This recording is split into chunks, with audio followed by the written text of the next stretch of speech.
न जानामि योगं जपं नैव पूजा न तोहं सदा सर्वदा शम्भुतुभ्यं जरा जन्म दुःखो गताताप्यमानं प्रभो पाहि आपन नमामि शंभो। रुद्राष्टकम के इस 8वें श्लोक से मंदिर सीरीज की एक और वीडियो की शुरुआत करते हैं, जिसका अर्थ है मैं न तो योग जानता हूँ, न जप और न ही पूजा। हे शंभो, मैं तो सदा सर्वदा आपको ही नमस्कार करता हूँ। हे प्रभु, बुढ़ापा तथा जन्म के दुख समूहों से जलते हुए मुझ दुखी की दुखों से रक्षा कीजिए। हे शंभो, मैं आपको नमस्कार करता हूँ। वैसे तो शिव जी के हर एक शिवालय हमें अपनी ओर आकर्षित करते हैं, लेकिन यकीन मानिए कुछ ऐसे शिवालय जहां आप सुबह के पहले प्रहर में उठकर यात्रा शुरू करते हैं और अपने घर को देर रात तक ही पहुंच पाते हैं, ऐसे शिवालय आपको और अधिक आध्यात्मिकता की ओर ले जाते हैं। इन्हीं एक शिवालयों में से एक हैं रुच महादेव।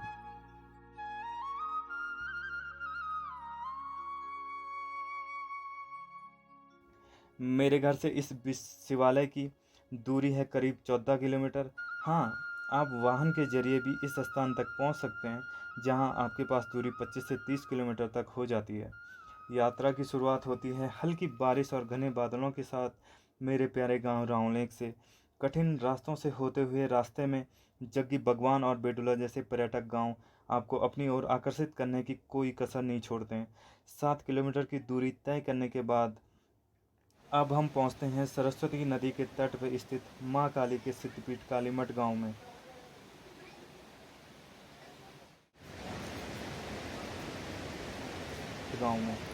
अब हमारा अगला पड़ाव है कविल्ठा, जिसे महान कवि कालिदास के जन्म स्थल के नाम से जाना जाता है। हल्की बारिश जितनी जल्दी हमें गीला कर रही थी, उतनी ही जल्दी हमारे पैर आगे बढ़ रहे थे और इतने में ही न जाने कब हम कोटमा और खुन्नू पहुंच चुके थे। खुन्नू रुच महादेव के सबसे समीप का बहुत ही खूबसूरत गांव है। जब आप खुन्नू से रुच महादेव की पहली झलक पा लेते हो तो यकीन मानिए शरीर में एक एक अंग में अलग ही ऊर्जा का संचार होने लगता है।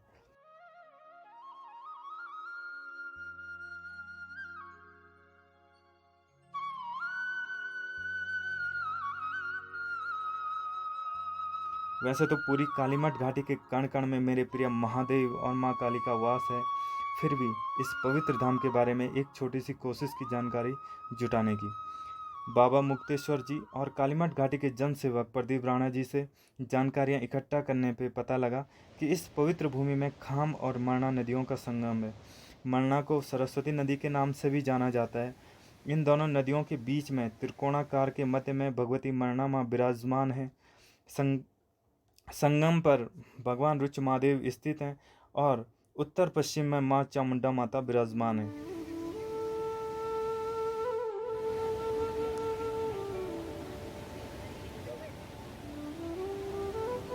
इस परम पवित्र तीर्थ में भगवती ने रक्त बीज दैत्य का वध करने के लिए अनेकों रूप धारण किए थे।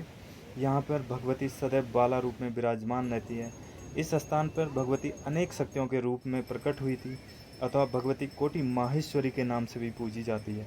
यहाँ पर देवताओं का कार्य सिद्ध करने के लिए भगवान शिव भगवती के दूत बने थे अथवा भगवान शिव शिव दूतनी नाम से प्रसिद्ध हुए। इस स्थान पर पुत्र प्राप्ति हेतु पितरों के प्रसन्नार्थ प्रजापति रुचि ने भगवान शिव की आराधना की थी, इसलिए इस स्थान को रुच महादेव के नाम से भी जाना जाता है।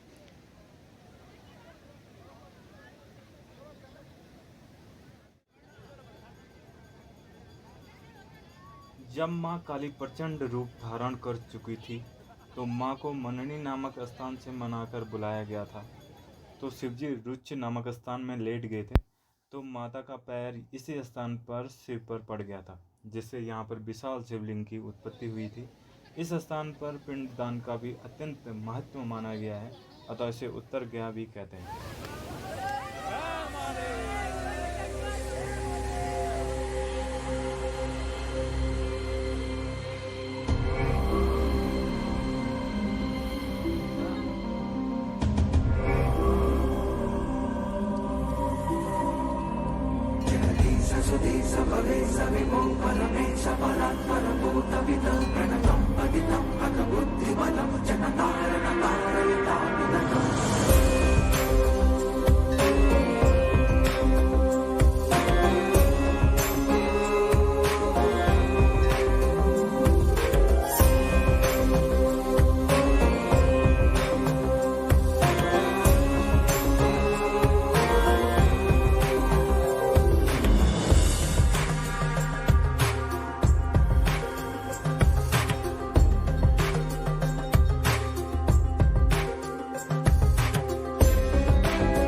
तो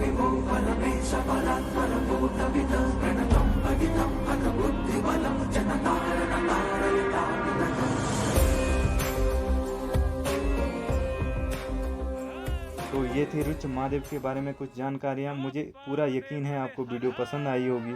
तो आप सुन रहे थे राहुल कोटवाल को। आपका प्यार और स्नेह बनाए रखें। चैनल को सब्सक्राइब करके हमारा हौसला बढ़ाएं। मिलते हैं अगली वीडियो में, तब तक के लिए नमस्कार।